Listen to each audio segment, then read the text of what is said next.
Hello Yob, kumusta? Dinner time, magluluto tayo ng talong. Alam niyo ba yung stir fry na Chinese style na talong? Yung may giniling na may oyster sauce.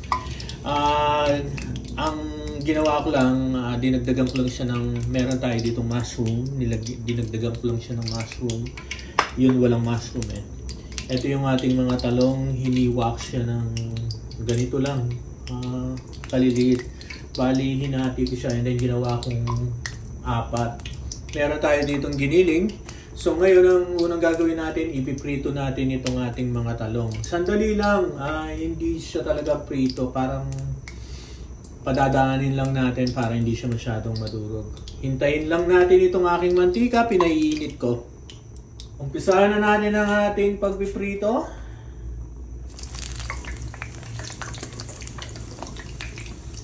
Lalagyan lang tayo ng yung kasya lang. Ayan. And then, ihalo-halo lang natin ng konti. Ang ginamit kong mantika dito, yung pinagprituhan ko ng crispy pata noon. Tinabi ko siya. So, konti pa. O Yob, pwede na to, pwede na. Para hindi siya masyadong madurog mamaya. Kailangan padaanin lang natin according dun sa napanood ko. Tinry ko lang to.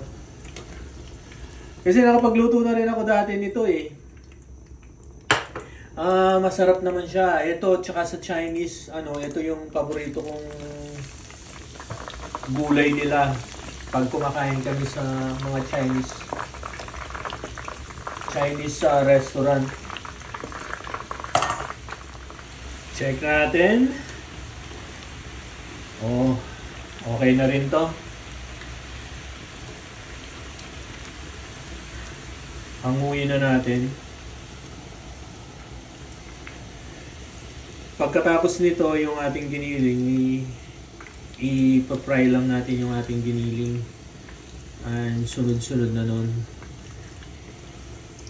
Kasi pag ano daw to, na prito ng sobra, magiging sagi siya, magiging madudurog siya. So ngayon, hihanda na natin yung ating isang kawali. O Yob, mainit na yung ating kawali. Ngayon maglalagay tayo ng mantika.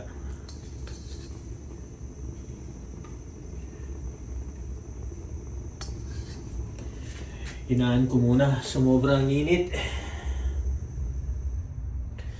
Ngayon ilalagay natin itong ating giniling.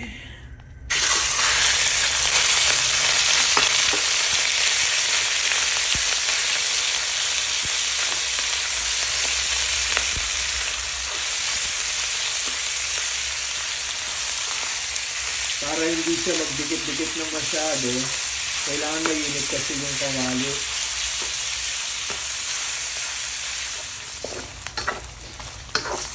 O Yob, pwede na to.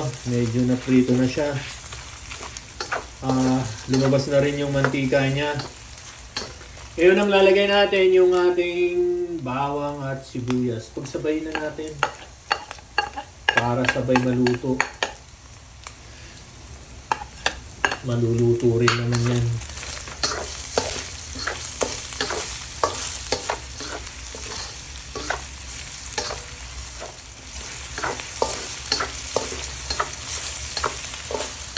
Pagkatapos, isusunod na natin itong ating mushroom kasi matagal din itong maluto kaya isabay na natin siya.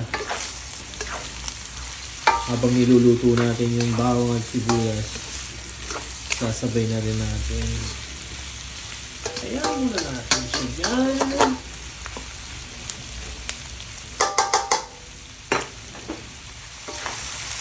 Oh Yob, ito na. Pwede na to. Maglalagay na tayo ng mga ricado natin ha. Unahin natin ang toyo.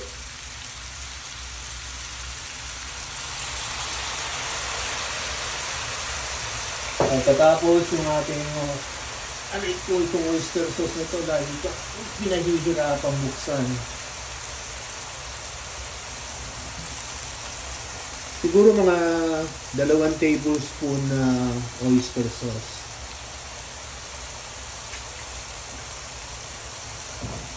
Haluin muna natin baka masunog.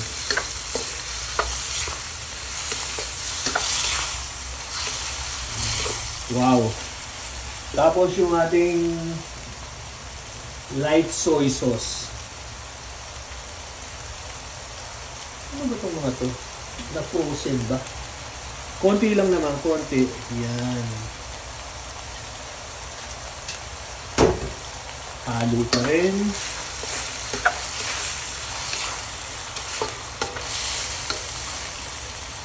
Tapos yung ating sugar. Yung ating ground black pepper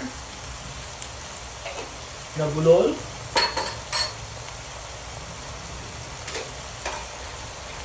And then yung ating chicken powder, yung ating pampalasa.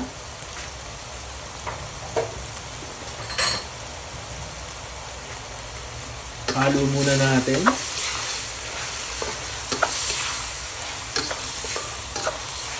Pagkatapos yung ating sesame oil. Kunti lang. 1 teaspoon lang.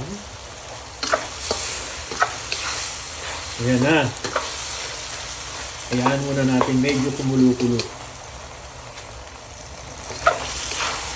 Eto na. Ilalagay na natin yung ating talong ski. Sama na natin yung napigang mantika. O, di ba? Meron na akong talong, stir fry na talong, Chinese style. Oh.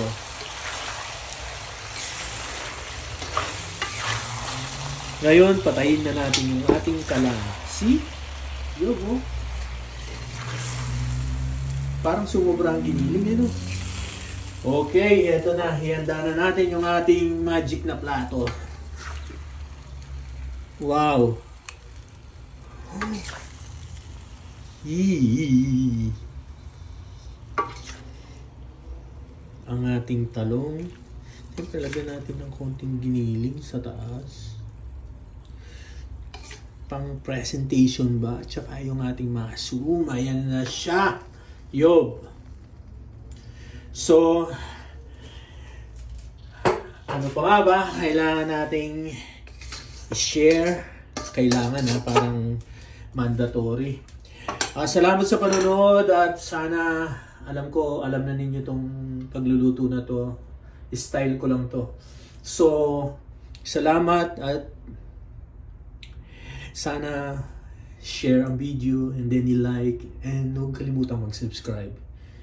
Thank you for watching. Bye-bye.